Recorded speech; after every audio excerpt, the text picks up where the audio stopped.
어떤 방해가 있을지라도 우리는 예배 드린다. 자, 일어나서 할렐루야. 우리 옆에 좌우로 인사드립시다. 감사합니다, 하나님. 오늘도 자비와 긍휼의 하나님.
예.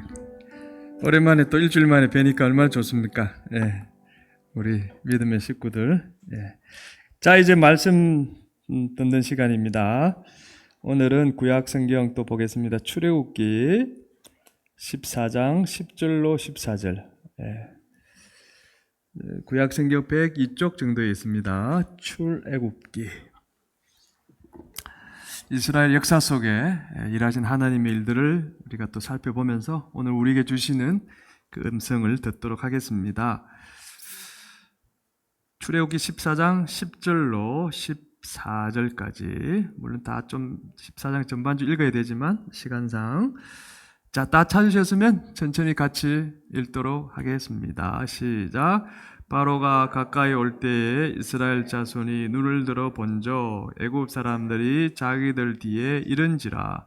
이스라엘 자손이 심히 두려워하여 여호와께 부르짖고 그들이 또 모세에게 이르되 애굽에 매장지가 없어서 당신이 우리를 이끌어내어 이 광야에서 죽게 하느냐? 어찌하여 당신이 우리를 애굽에서 이끌어내어 우리에게 이같이 하느냐? 우리가 애굽에서 당신에게 이른 말이 이것이 아니냐? 이르기를 우리를 내버려 두라. 우리가 애굽 사람을 섬길 것이라 하지 아니하더냐? 애굽 사람을 섬기는 것이 광야에서 죽는 것보다 낫겠노라. 모세가 백성에게 이르되 너희는 두려워하지 말고 가만히 있어서 여호와께서 오늘 너희를 위하여 행하시는 구원을 보라.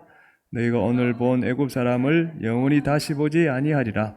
여호와께서 너희를 위하여 싸우시리니 너희는 가만히 있을지니라. 아멘.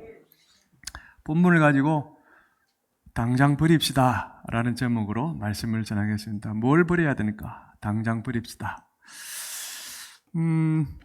여러분에게 5가지 정상입니다. 마음의 정상들인데 한번 보여드릴 테니까 나도 저게 해당되는 것 같아? 이런 생각이 드시면은 어떤 것이 있는지 한번 살펴보시길 바랍니다.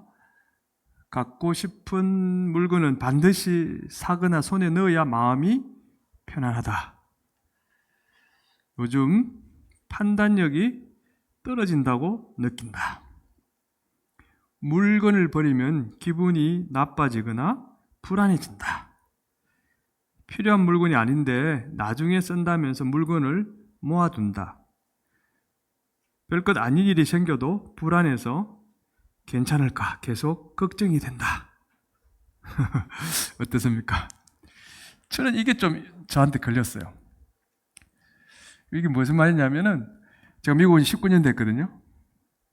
19년 동안 저와 함께 했던 물건을 어느 날 이거 버려야 되는데 생각하니까 쓰레기통에 못 버리겠는 거 있죠. 여러분 그런 경험 해보셨나요? 그냥 여기서 그냥 뭐 사서 이렇게 좀 쓰다가 버리는 건 쉽게 버리는데 저 멀리 바다 나와 함께 건너와서 이 19년의 세월을 보냈는데 저걸 버리면 저기 쓰레기 더미 어디에 가서 이렇게 버려져 있을 거 생각하니까 마음이 굉장히 아프더라고요. 그런 적 없었습니까? 이런 게 내게 좀 그렇다 이런 생각이 좀 들기도 했어요. 자, 이 5가지 정상 중에 4개 이상에 해당되는 분 혹시 계실까요? 손들 필요는 없고요. 이거 4개, 5개,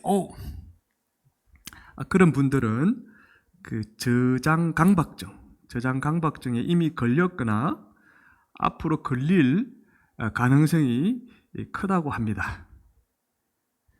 저장 강박증이 뭘까? 뭐 그림으로 그냥 설명해 드릴게요. 집을 이렇게 만들어 놓는 일종의 병이죠. 정신병입니다. 뭐 세상에 이런 일이 프로그램에 나올 법한 그런 일이죠. 아유, 나는 저렇지 않으니까 다행이다. 이렇게 아마 생각할지 모르겠네요. 집이 저처럼 쓰레기로 가득 차 있는데도 뭔가를 계속 모으는 사람, 그 사람을 일컬어 저장 강박증 환자다, 이렇게 말한다고 합니다. 신기한 거는 저장 강박증을 가진 사람은 자기 나름대로 저게 정리를 한 거래요. 정리를 한 것이기 때문에 어디에 뭐가 있는지 다 알고 있대요. 뭐 숟가락 여기 있다. 저 쓰레기 더미 속에서도 찾아낸다는 거죠. 그러니까 어떤 결론이 이릅니까? 나는 전혀 문제가 없다, 이렇게 착각하고 산다는 거죠. 그러니까 저들을 두고 다 있는 거예요. 저게 불편하고 문제가 된다면 가만히 있겠습니까? 근데 저렇게 가만히 둔다는 것은 전혀 문제가 없다, 이렇게 생각한다는 것이죠. 어떻게 집을 이 지경으로 만들어 놓고 살고 있는지 우리가 보기에는 황당하죠. 여러분 저렇게 살고 계시는 분 없잖아요. 그죠? 다 깨끗하게 집을 치우고 살 것입니다. 그런데 문제는 자기가 사는 집은 그렇게 깨끗하게 치우고 살면서도 자신의 이 영혼, 우리는 성전이잖아요. 그죠? 성령의 전. 근데 자신의 영혼 속에 이런저런 불순물, 쓰레기로 가득 채워놓고는 나는 잘 살고 있다라고 착각하는 사람들이 있다는 것입니다. 그것도 멀쩡하게. 영혼은 심각한 어떤 상태에 놓여 있는 사람들이 있다라는 것입니다. 어떤 사람일까? 지금부터 오늘 이 내용을 통해서 한번 살펴보도록 할게요. 이 성경의 이야기들은 오늘날 우리에게 하나님 주시는 교훈이 있지 않습니까? 그러니까 우리가 이 성경을 지금 펼쳐놓고 그 말씀을 지금 공부하고 있는 거 아닙니까? 그죠? 한번 봅시다. BC, 이스라엘 역사는 BC 한 2000년부터 시작되는데 그때가 아브라함이 활동하던 시기입니다. BC 2000년입니다. 기억해 놓으세요. 근데 BC 1876년이 조금 기억해 둬야 될 어떤 한 해입니다. 그게 무슨 해냐면은 야곱이 12아들과 자기 식구들을 데리고 애굽으로 들어가던 해가 바로 BC 1876년입니다. 그때부터 이들은 430년 동안 애굽에서 종살이를 합니다. 노예 생활을 합니다. 그때부터 430년이 지난 해가 언제냐? 이것도 기억해 놓으면 좋아요. 1446년. 바로 출애굽하는 해입니다. 출애굽. 애굽으로 들어갔다가 430년 종생활하다가 이제 그 애굽에서 나오는 해, 이게 1446년입니다. 이스라엘 역사는 실제 하는 역사입니다. 우리가 하나님이 만들어낸 가상의 나라도 아니고 또 그 이야기가 헛된 이야기도 아닙니다. 공허한 이야기도 아닙니다. 실제로 일어났던 이야기입니다. 자, 그렇게 430년 동안 이스라엘 백성은 애굽에서 비참한 노예 생활을 하고 있었습니다. 처음에는 요셉이 있었기 때문에 대우를 받았죠. 근데 요셉이 죽고 난 뒤에 요셉을 모르는 바로 왕이 이제 일어서면서 이제 그 이스라엘을 위협적인 존재로 여기고 박해를 하기 시작하지 않습니까? 그때부터 꼬이는 거죠. 그래서 비참한 노예 생활을 하고 있었습니다. 너무 힘드니까 이들이 애굽에서 우리를 구원해 주세요, 하나님. 애굽에서 우리를 좀 건져내 주세요라고 매일 울부짖는 거예요. 하나님이 천상에서 그걸 들으셨겠죠. 그래서 누구를 그들에게 보냅니까? 누구? 모세를 보내지 않습니까? 우리 이제 알죠? 모세를 애굽에 보내셔서 그 백성들을 건져낼 시려고 이제 계획을 하시고 보내십니다. 그리고 10가지 재앙을 애굽에 내리죠. 피, 개구리, 이, 파리, 악질, 독종, 우박, 메뚜기, 그죠? 그리고 흑암, 또 장자의 죽음, 이 10가지, 그죠? 이 재앙을 팍 내리니까 애굽의 왕을 이끌어 바로라 그러지 않습니까? 바로. 이 바로 애굽 왕이 두 손을 들고 이제 어쩔 수 없이 이스라엘 백성을 애굽에서 내보냅니다. 그 출애굽기 내용에 이제 1장, 2장 쭉 그 이후에 나오는데요. 애굽에서 이때 나온 이스라엘 백성의 수가 얼마나 되었을까? 성경은 출애굽기 12장 37절에 남자 장정만 한 60만 명이었다 이렇게 이야기를 합니다. 그러면은 거기에는 포함이 안 된 사람들이 어떤 사람입니까? 여자, 어린아이들, 또 노인들.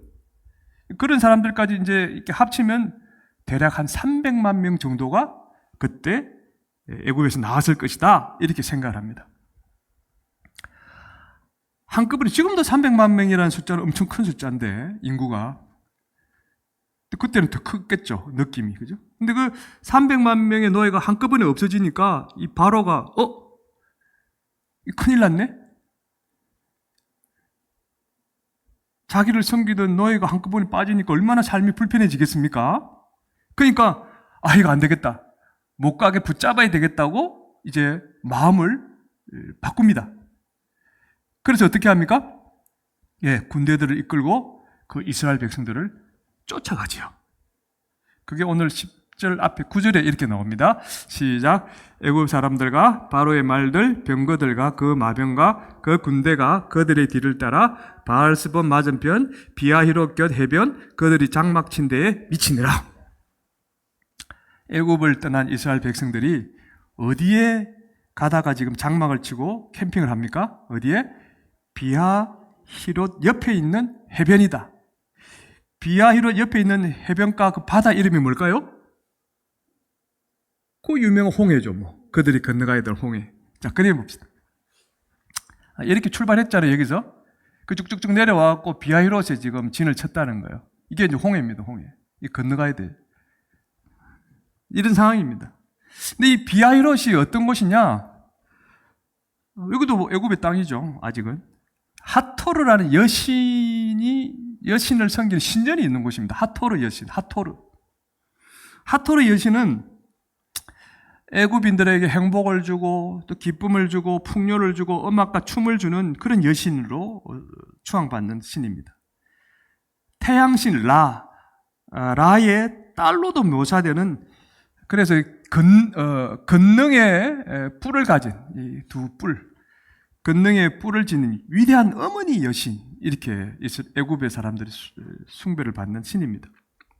자, 이곳에 비아히롯 이곳에 진을 친 이스라엘 백성들은 이 순간 하나님이 애굽 왕도 물리치시고 이 하토로 여신까지 다 이기시고 우리를 구원해 주셨다.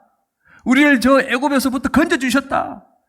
이렇게 생각하면서 행복해하며 노래도 부르고 덩실덩실 저 해변가에서 춤을 추고 있지 않았을까? 그러니까 그들은 이때만 해도 이 비아히롯을 하나님이 주신 축복의 땅이라고 느꼈을 것입니다. 이야, 우리는 이제 해방이다. 그런데 지금 어떤 일이 일어났습니까? 바로가 엄청난 군사들 데리고 그들을 잡으러 뒤쫓아온 것이 아닙니까, 지금? 지금 여기서 출발해가지고 좋았어 막 이제 살았다 그런데 지금 애굽의 군사들이 출동한 거 아닙니까? 그리고 지금 앞에는 또 이렇게 홍해가 딱 가로놓여 있고 앞뒤로 지금 진퇴양난이란 말이 이때 쓰죠. 앞으로도 갈 수 없고 뒤로도 갈 수 없고 엄청난 위기에 지금 놓이게 된 것입니다. 갑자기 그 기쁨은 온데간데 없어지고 지금 큰 위기에 맞닥뜨려 대신 것이죠. 자, 여기서 우리 이런 질문을 합니다. 왜 하나님은 이스라엘 백성이 가장 기뻐할 때, 가장 행복해할 때 이런 황당한 일을 당하게 내버려 두시는가? 아니 그 애굽에서 건져 주셨으면 앞길을 탁 탁 열어주셔서 순적히 갈 수 있도록 도와주셔야지. 금방 좋다고 지금 박수치고 난리인데 찬물을 확 끼얹어 버린 거 아닙니까 지금? 왜 이렇게 하셨을까? 이게 우연히 일어난 것이 아니죠. 우리는 압니다. 하나님이 하셨다. 왜? 자, 오늘 본문에 말씀에 힌트가 있습니다. 10절 11절 시작. 이스라엘 자손이 심히 두려워하여 여호와께 부르짖고 그들이 또 모세에게 이르되 애굽에 매장지가 없어서 당신이 우리를 이끌어내어 이 광야에서 죽게 하느냐?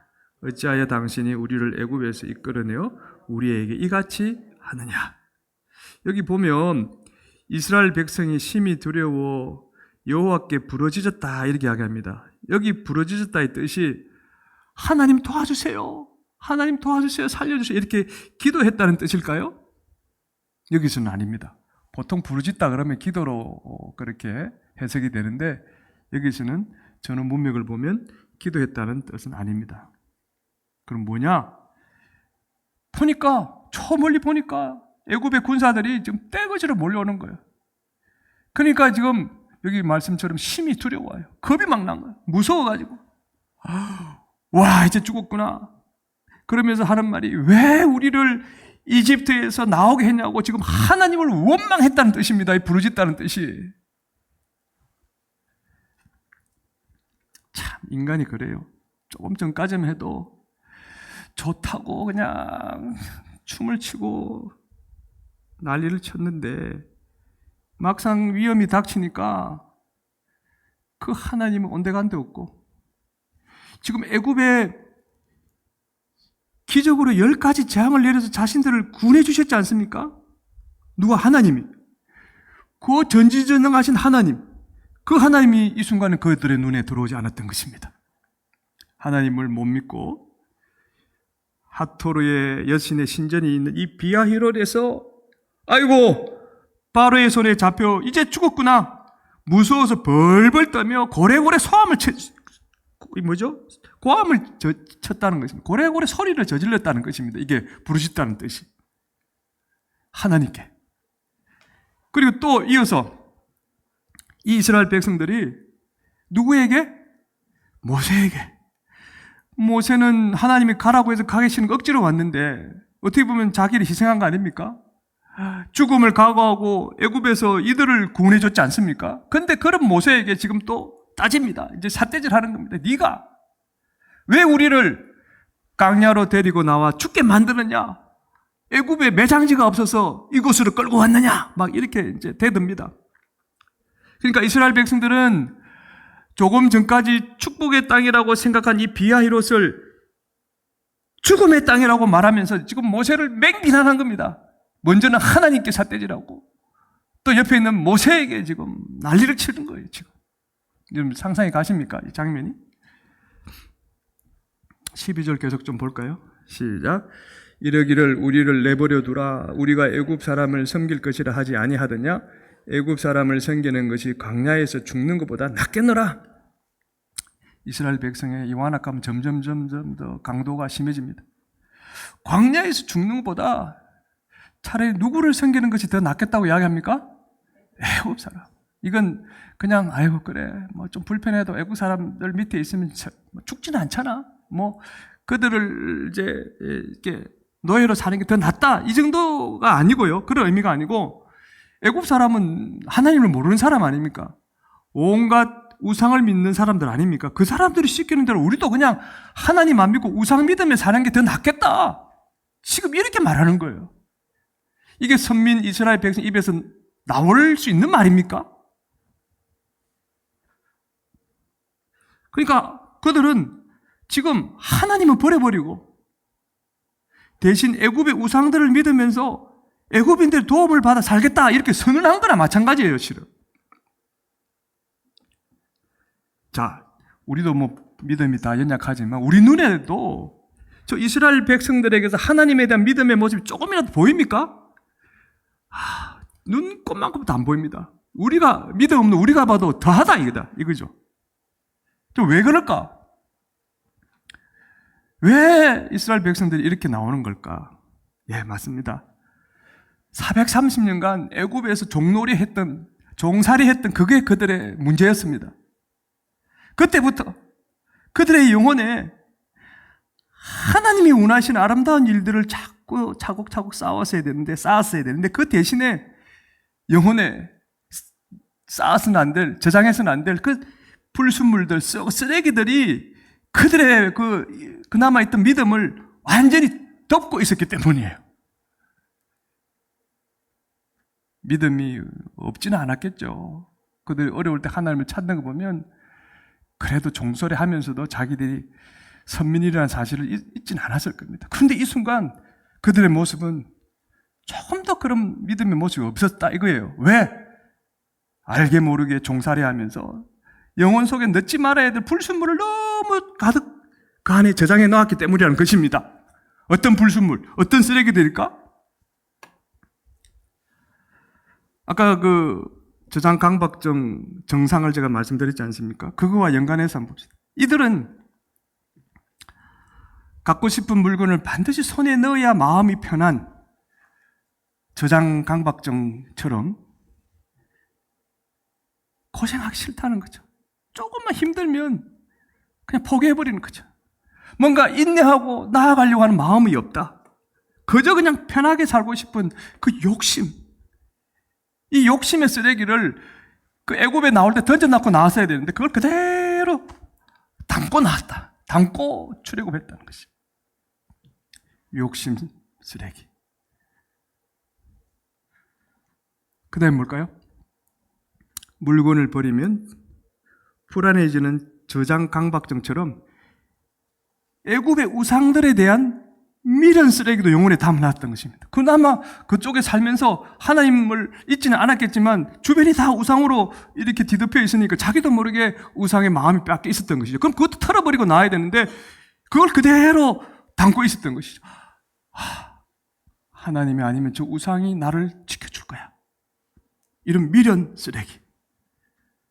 또 지금은 필요하지 않지만 나중에 쓸 수 있다는 기대로 물건을 모른 저장 강박증처럼 그래 430년 동안 애굽인들 그래도 우리를 도와줬잖아. 지금도 돌아가면 우리를 반가이 맞이해 주겠지? 헛된 기대 쓰레기도 영혼 구석구석에 숨겨놨습니다. 욕심, 미련, 헛된 기대. 또 별것 아닌 일이 생겨도 불안해서 괜찮을까 계속 걱정하는 저장 강박증처럼 염려의 쓰레기도 그 영혼 안에 가득 채워놨던 것입니다. 저들이 우리를 죽이면 어떡하지? 아직 일어나지도 않은 일들. 그리고 마지막으로 판단력이 떨어진 저장 강박증처럼 판단력이 떨어지니까 이게 사야 될지 말아야 될지 구별을 못하니까 무조건 사는 거예요. 그 순간 전지전능하신 하나님의 능력을 의심하는 뭐죠? 불신 쓰레기. 내가 이 시점에 누구 줄을 서야 된다. 누구에게 줄을 서야 되느냐. 하나님을 붙잡아야 된다는데 그걸 모르는 거예요. 자, 이런저런 불순물들, 쓰레기들이 그들의 영혼에 가득가득 쌓여져 있었던 거예요.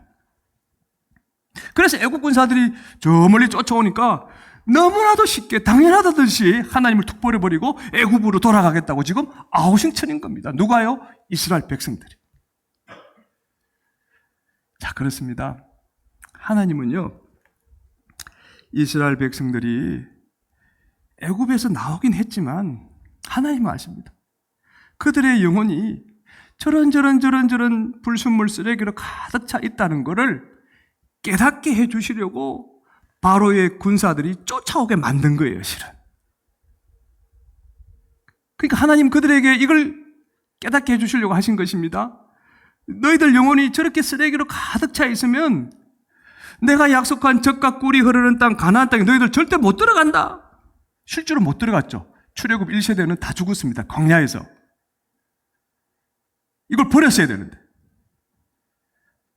내가 주는 은혜와 복도 너희들 받을 수가 없단다. 이걸 하나님이 가르쳐 주시려고 이스라엘 백성에게 고의로, 우연히가 아닙니다. 하나님이 의도적으로 이 어려움을 주셨다는 것입니다. 어떤 어려움입니까? 바로의 군사들이 쫓아오도록. 예레미야서를 보면 똑같은 하나님의 그 마음을 알 수 있습니다. 10장 18절 시작. 여호와께서 내가 이 땅에 사는 자를 이번에는 내던질 것이라. 그들을 괴롭게 하여 깨닫게 하리라 하셨느니라. 그렇잖아요. 지금 이거는 이 땅에 사는 자들은 남유다 백성들을 이야기합니다. 남유다 백성들이 그 옛날 조상들처럼 하나님을 의지하지 않고 영혼에 저 불순물들, 쓰레기들을 가득 갖고 있으니까 하나님이 그들을 괴롭게 한다면 이건 뭡니까? 바벨론을 통해서 그들을 다 멸망시켜버리는 거예요. 그리고 포로로 잡혀가게 만드는 거예요. 그래서 너희들이 어떤 상태인지를 깨닫게 하리라 지금 예레미야에게 예언을 주신 것입니다. 자, 오늘 우리에게 한번 적용해 볼까요? 하나님은 종종 우리가 기분 좋게 잘 살고 있을 때 인생에 태클을 거는 일들이 생기게 만드십니다. 우리 인생을 잘 한번 보세요. 그게 우연이 아니라는 거죠. 믿음이 없을 때는 그때 우연히 그렇구나라는 생각이 들을지 모르겠지만 이제 믿음이 들어와 놓고 보니까 그게 과연 우연이 아니었구나. 하나님이 그렇게 하셨구나라는 생각 말이죠. 자, 교회도 잘 다니고 있고 하는 일도 술술 잘 풀리고 있는데 하나님은 우리가 생각지 않은 곳에 문제를 터뜨릴 때가 있다는 것입니다. 오늘 막 좋다고 할렐루야 춤추고 있는데 애국의 군사들이 확 닥치는 것처럼 말이죠. 인생에. 자, 이럴 때는 여러분 잘 보십시오. 하나님이 나를 고의로 의도적으로 괴롭게 하는 것일 수도 있겠다라는 생각을 한번 해보셨나요? 왜? 우리 눈에는 잘 안 보입니다. 내 자신의 영혼에 뭐가 있는지. 그런데 하나님은 내 영혼에 쓰레기들이 쌓이는 게 보이십니다. 하나님은 다 보시죠. 그래서 아하, 저대로 내버려두면 저 영혼의 믿음이 위태롭게 되겠구나. 위태로운 상태에 놓이게 되겠구나. 이렇게 하나님은 진단하시기 때문에 때로는 우리가 뜻하지 않는 일이 우리 인생에 일어날 수도 있다는 것입니다. 물론 안 좋은 일이 일어나면 다 그 뜻은 아닙니다만은 오늘 본문을 통해서 한 경우를 보는 거예요. 그럼 우리 믿음이 언제 위태로운 상태일까? 우리가 늘 말씀을 보면 깨어라, 긴장해라, 뭐 영적으로 이렇게 살아 있어야 된다 그러지 않습니까? 그렇습니다. 그래서 우리가 어떤 마귀의 시험에도 이제 들지 않으려고 늘 깨어 있으려고 애를 씁니다. 그런데 어느 순간 영적으로 긴장했던 마음이 쑥 흐트러지면서 아까 그 5가지 불순물들 기억나십니까? 나 정말 편하게 살고 싶어. 더 이상 이렇게 내가 억지로 신앙생활을 하고 싶지 않아. 이런 생각들. 편하게 살고 싶은 욕심이 내 영혼에 쌓이기 시작할 그때가 내 믿음의 위기가 닥쳐오는 순간이라고 한번 생각해 보신 적 있나요, 여러분? 교회를 안 빠지고 나오긴 하는데 늘 마음에 나도 안 믿는 사람처럼 여행도 좀 다니고 싶고 또 하루만이라도 그냥 2다리 쭉 뻗고 그냥 늦잠을 자고 좀 TV를 보면서 푹 쉬면 좋겠다. 아이고 그럴걸. 이런 뭐죠? 미련이 내 영혼에 스물스물 올라오기 시작할 때 이때는 사실 우리는 자각할지 모르겠지만 벌써 내 믿음의 위기가 다가오고 있다는 신호거든요. 실은. 교회 나오면 은혜스러운 모습 안 보이고 문제 많은 성도들 모습만 보여. 자꾸 그게 바다가 돼. 그래서 드는 생각이 예수 안 믿는 내 세상 친구들 저것보다 낫다. 오히려 그들이 더 합리적으로 행동한다. 그런 어떤 엉뚱한 기대가 내 안에 쑥 올라올 때. 그래서 내 마음이 아이고 안 믿는 전애들 훨씬 낫다라고 그쪽으로 내 마음이 쑥 쏠려서 그쪽으로 어울리게 되는 그때 믿음의 위기가 지금 바로 코앞에 도착했다는 신호죠. 하나님 말씀은 귀에 잘 안 들려오고 주변 사람들 말이 귀에 쏙쏙 들어와서 불필요한 염려가 내 영혼을 어지럽기 시작할 때 염려 근심이 칵 들어있다. 어려운 일이 생기면 어디에 도움받을 사람이 있는가 인간적인 생각만 들고 하나님의 능력을 의지하지 못하는, 못 믿는 그 불신, 이런 것들이 내 마음에 일어날 때, 우리 영혼에 이런 불순물들, 쓰레기들이 쌓일 때 하나님은 그때 우리에게 태클을 거신다. 근데 신기한 건요, 믿음이 전혀 없는 사람은 모르겠지만 믿음이 조금 있는 사람은 자기 영혼에 어떤 쓰레기 때문에 하나님이 태클을 거는지 알아요. 아까 저장강박증 환자들이 어디에 숨겨놓은지 다 아는 것처럼, 하나님이, 내가 이것 때문에 하나님이 나를 지금 뭔가 문제를 주시는구나 알아요.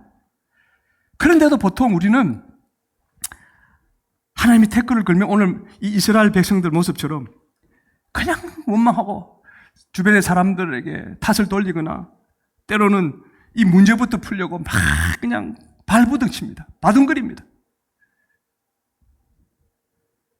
미안하지만 하나님이 태클을 걸어 오실 때는 우리가 아무리 문제를 풀려고 해도 안 풀립니다. 왜냐하면 하나님이 꽈놓은 문제는 하나님의 방법으로만 풀 수 있기 때문에 그런 거죠. 하나님의 방법이 뭘까? 오늘 이걸 나누고 싶은 거죠. 15절에 먼저 이런 말씀이 있습니다. 15절 시작. 여호와께서 모세에게 이르시되 너는 어찌하여 내게 부르짖느냐? 이스라엘 자손에게 명령하여 앞으로 나아가게 하고. 자, 이 상황에서 모세가 하나님 앞에 여기 부르짖는 하나님이 기도한다는 거죠. 그랬더니 모세에게 하나님이 하시는 말씀입니다. 홍해가 앞을 가로막고 있어도 지금 앞에 홍해가 있지 않습니까? 전능한 나를 믿고 앞으로 나가라. 지금 이 말이거든요. 앞으로 나가게 하라. 나아가게 하라. 근데 현실은 지금 바다가 시퍼렇게 출렁거리는데 어떻게 나갑니까? 자, 이 말씀을 어떻게 우리에게 적용을 해야 됩니까? 우리가 홍해를 건너갈 일이 있습니까? 이 말씀을 그대로 적용할 수 없죠. 그럼 이게 무슨 뜻일까? 무슨 뜻입니까? 오늘 우리에게 이렇게 말씀하시는 거예요. 한번 같이 읽어봅시다. 시작. 문제 앞에 낙심하지 말고 나를 믿고 현재 주어진 일에 최선을 다하라. 여러분, 문제가 터지면 이거 힘들죠. 막 허둥댑니다. 근데 하나님이 그때 말씀하십니다. Don't worry. Trust me. 나를 믿고 네 할 일, 내가 너에게 말한 일 최선을 다해서 감당해라. 이건 신앙의 기본입니다. 이게 없으면 안 되죠. 자, 그 다음에 뭘 하라고 했는지 봅시다. 이것이 오늘 더 중요한 문제입니다. 16절 시작. 지팡이를 들고 손을 바다 위로 내밀어 그것이 갈라지게 하라. 이스라엘 자손이 바다 가운데서 마른 땅으로 행하리라. 지금 하나님의 방법입니다. 지팡이를 들고 손을 바다 위로 내밀어 갈라지게 하라. 모세에게 말해. 이거 오늘 우리가 어떻게 하라는 말입니까? 우리 지팡이도 없고 바다도 뭐 어떻게 하라는 말입니까? 이게 우리에게 필요 없다면 이 말씀을 우리가 지금 설교할 필요가 없는 거예요. 그 뭔가 의미가 있지 않겠습니까? 그 의미가 뭘까? 바다로 번역된 히브리어는 얌입니다. 얌. 히브리인들에게 얌의 의미는 사탄이 활동하는 장소입니다. 그래서 요한계시록 12장에 보면 바다에서 뭐가 올라옵니까? 짐승이 올라온다 그러죠. 사탄 마귀가 거하는 곳. 히브리인들은 그렇게 생각했던 것입니다. 얌, 바다. 그럼 지팡이는 무슨 뜻입니까? 지팡이? 사망의 엄침한 골짜기를 다닐지라도 내가 해를 두려워하지 아니할 것은 하나님의 지팡이와 막대기가 나를 아니하시기 때문이다. 다윗이 그렇게 이야기했잖아요. 그 지팡이가 뭡니까? 양 쉬는 목자, 양을 인도할 때 사용하는 도구죠. 그러니까 이 지팡이는 하나님의 인도하심을 상징하는 거예요. 자, 이런 내용들을 좀 우리가 해석을 하면은 이 내용이 오늘날 우리에게 무엇을 의미하는지 이해가 좀 되죠. 그러니까 지팡이를 들고 손을 바다 위로 내밀어 바다가 갈라지게 하라는 이 말씀은 같이 읽습니다. 시작. 쓰레기가 쌓여서 사탄이 활동하는 곳으로 변한 영혼을 하나님의 인도를 받으며 깨끗이 치우라. 불순물이 들어오니까 성령의 인도하심을 받는 게 아니라 이 악한 영이 나를 그냥 온전히 그냥 휘두르고 있는데 그걸 모르고 있단 말이죠. 그것을 깨끗이 치워야 된다. 이 말입니다. 그러면 안전하게 홍해를 건너갈 수 있는 마른 땅이 드러나는 것처럼 하나님의 기적의 일들이 일어나게 될 것이다. 하나님이 기적을 일으켜 주실 것이다. 할렐루야. 아멘. 어떤 기적을 일으킵니까? 한번 차근차근 봅시다. 19절 20절 시작. 이스라엘 진 앞에 가던 하나님의 사자가 그들의 뒤로 옮겨가매 구름 기둥도 앞에서 그 뒤로 옮겨 애굽 진과 이스라엘 진 사이에 이르러 서니 저쪽에는 구름과 흑암이 있고 이쪽에는 밤이 밝음으로 밤새도록 저쪽이 이쪽에 가까이 못하였더라. 이해하셨죠? 지금까지 이스라엘 백성들 앞에서 인도했습니다. 누가요? 하나님의 사자가. 그리고 또 뭐죠? 구름 기둥. 이스라엘 백성을 보호해주는 구름 기둥이 이스라엘 백성 앞에서 이렇게 인도했습니다. 근데 뒤에 지금 누가 옵니까? 애굽의 군사들이 오잖아요. 그러니까 하나님의 사자와 이 구름 기둥이 뒤로 이스라엘 진 뒤로 가서 애굽 진과 이스라엘 진 사이에 이제 옮겼다는 그 말이에요. 하나님은 애굽 군사들이 이스라엘 백성의 손도 못 대게 하나님의 사자와 구름 기둥으로 바리케이트를 쳐셨다는 그런 뜻이죠. 앞에서 인도하는데 뒤에 쫓아오니까 휙 틀어서 그 가운데 그 사이에 딱 버티고 있는 거야. 너희들은 이 이스라엘 백성을 손도 못 댄다. 하나님이 그렇게 역사하셨다는 것입니다. 그런 다음 애국 군사들이 있는 쪽에는 뭐와 뭐를 보냈습니까? 구름과 흑암. 캄캄하게 그들이 앞을 분간하지 못하게. 반대로 이스라엘 백성이 있는 쪽에는 뭐죠? 그 밤에도 밝게 다 볼 수 있도록. 이건 뭡니까? 내가 너희들과 함께한다. 내가 누굽니까? 하나님. 하나님 내가 너와 함께 하신다는 그 증거를 이스라엘 백성들에게 보여주신 거죠. 이 말인죠. 무슨 뜻입니까? 오늘날 우리가 하나님의 인도를 받으면서 우리 안에 영혼의 쓰레기를 하나하나 불필요한 그 불순물을 제거하면 하나님이 우리에게 어떻게 일하신다? 시작. 우리와 문제 사이에 보호 바리케이트를 치시고 우리와 함께하던 증거들을 보여주시면서 우리를 평안하게 해준다. 우리 심령을 평안하게 해준다는 뜻입니다. 할렐루야. 이게 제일 먼저. 우리가 문제 앞에 마음이 요동칠 때가 많지 않습니까? 근데 하나님 평안을 주신 기적이죠. 문제가 그렇게 많은데 내 마음이 평안하다. 이건 하나님 역사하시는 거죠. 첫 번째. 두 번째는 뭡니까? 출애굽 14장 21절 시작. 여호와께서 큰 동풍이 밤새도록 바닷물을 물러가게 하시니 물이 갈라져 바다가 마른 땅이 된지라. 하나님은 동풍은 동쪽에서 저 강야로부터 큰 바람이 엄청 센 바람이 밤새도록 불게 만듭니다. 그래서 홍해가 양쪽으로 갈라지는 것은 당연하고 밤새도록 불어서 그 바닥이 완전히 마르도록 역사하시는 거죠. 여러분 물만 갈라지면 백성들이 지나갈 수 있습니까? 질퍽질퍽한 진흙벌에 수레들이 빠지고 바퀴가 빠지는데 어떻게 지나갑니까? 근데 그것을 안전하게 편안하게 지나갈 수 있다 하나님이 말려버리셨다는 거 아닙니까? 그래서 이스라엘 백성은 한 명도 빠져 죽지 않고 마른 땅을 밟으면서 그 홍해를 걷는 거예요. 그러니까 무슨 말입니까? 오늘날 우리가 하나님의 인도하심을 받으면서 내 영혼의 불순물들, 쓰레기들을 치우면 시작. 하나님이 우리 앞에 놓인 문제가 해결될 때까지 우리를 위해 쉬지 않고 일을 하신다. 아멘. 하나님은 네가 알아서 해라고 툭 던져두는 분이 절대로 아닙니다. 우리 안에 문제가 해결될 때까지 끝까지 우리를 책임져 주시는 분입니다.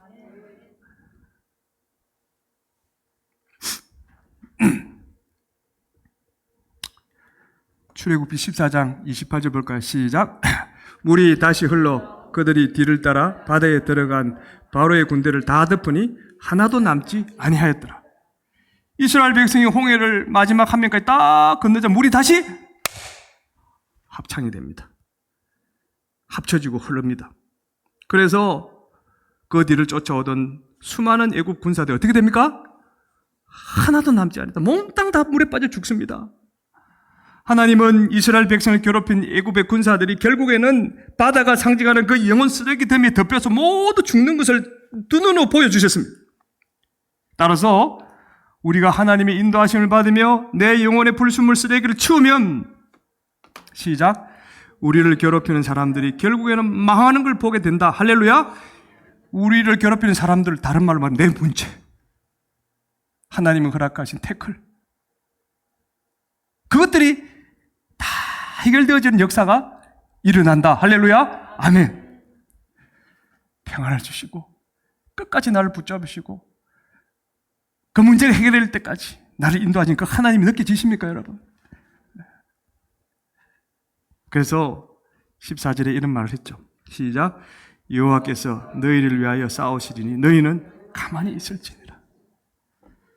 하나님이 뒤에는 애국 군사들이 쫓아오고 앞에는 홍해가 가로막히는 그 상황에 처한 이스라엘 백성에게 너희는 가만히 있을지니라 이렇게 말한 거 아닙니까? 근데 여기서 이 말이 아무것도 하지 말고 넉넉히 있으란 말입니까? 이 말은 너희들이 직접 그 문제를 해결하려고 나서지 말라. 너희들이 필요한 건 뭐냐? 뭡니까 지금까지? 너에게 주어진 일에 최선을 다하면서 영혼에 쌓인 쓰레기만 치우면 내가 너희를 위해서 모든 것을 책임지고 처리해 주겠다. 아멘? 예. 그 뜻이죠. 이미 앞서 13절에 이렇게 이야기합니다. 시작. 모세가 백성에 이르되 너희는 두려워하지 말고 가만히 있어서 여호와께서 오늘 너희를 위하여 행하시는 구원을 보라. 너희가 오늘 본 애굽 사람을 영원히 다시 보지 아니하리라. 아멘. 여러분, 하나님이 고의로 태클을 걸어오실 때는 우리 믿음을 위태롭게 만드는 내 안의 영혼의 불순물들, 쓰레기들을 치우라는 사인을 주시는 것입니다. 그러니까 하나님이 각자의 인생의 태클을 건다고 느껴지시면 왜 이런 일이 생겼지? 하나님이 뭔가 하실 말씀이 있으시나? 이렇게 느껴지면 내 자신을 돌아봐야 됩니다. 내 안에 영혼에 쌓여있는 불순물, 쓰레기는 없는지 그것을 돌아보고 지금 하나님께서 그 쓰레기 수구차를 내 앞에 보내셨구나. 그것을 깨닫고 그 영혼 쓰레기를 당장 그 쓰레기 수구차에 어떻게 사정없이 던져버려야 되는 것이죠. 버리지 않으면 시간이 흐를수록 그 쓰레기가 영혼에 쌓여서 우리는 영적인 저장 강박증 환자로 변하게 되는 거예요. 그러면 인생이 더 꼬일 수 있습니다. 불행해질 수 있습니다.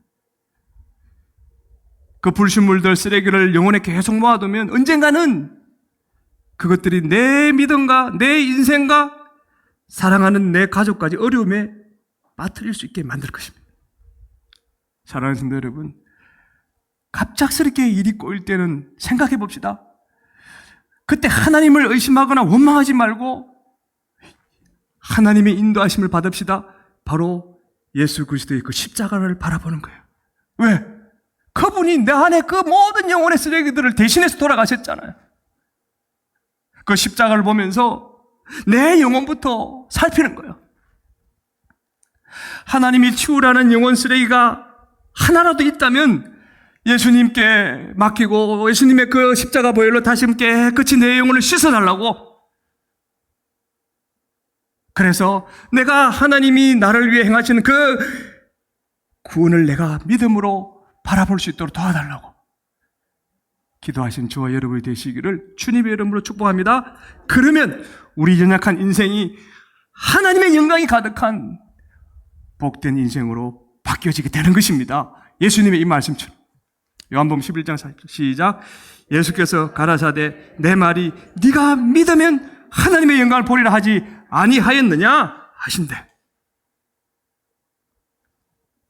우리 좌우의 옆 사람이 이렇게 말해보세요. 버려야 은혜와 복이 당깁니다. 시작. 버려야 은혜와 복이 당깁니다. 모아놓았던 모든 영혼 쓰레기를 당장 버립시다. 시작. 모아놓았던 모든 영혼 쓰레기를 당장 버립시다. 대신 하나님의 은혜와 복을 담읍시다. 시작. 대신 하나님의 은혜와 복을 담읍시다. 저는 저와 여러분 모두가 그런 복된 성도들이 되시기를 주님의 이름으로 다시 한번 축복합니다. 아멘. 우리 이 찬양 올려드립시다. 이 찬양 올려드리면서 내 안에 불순물이 뭐가 있을까 한번 살펴보시기 바랍니다.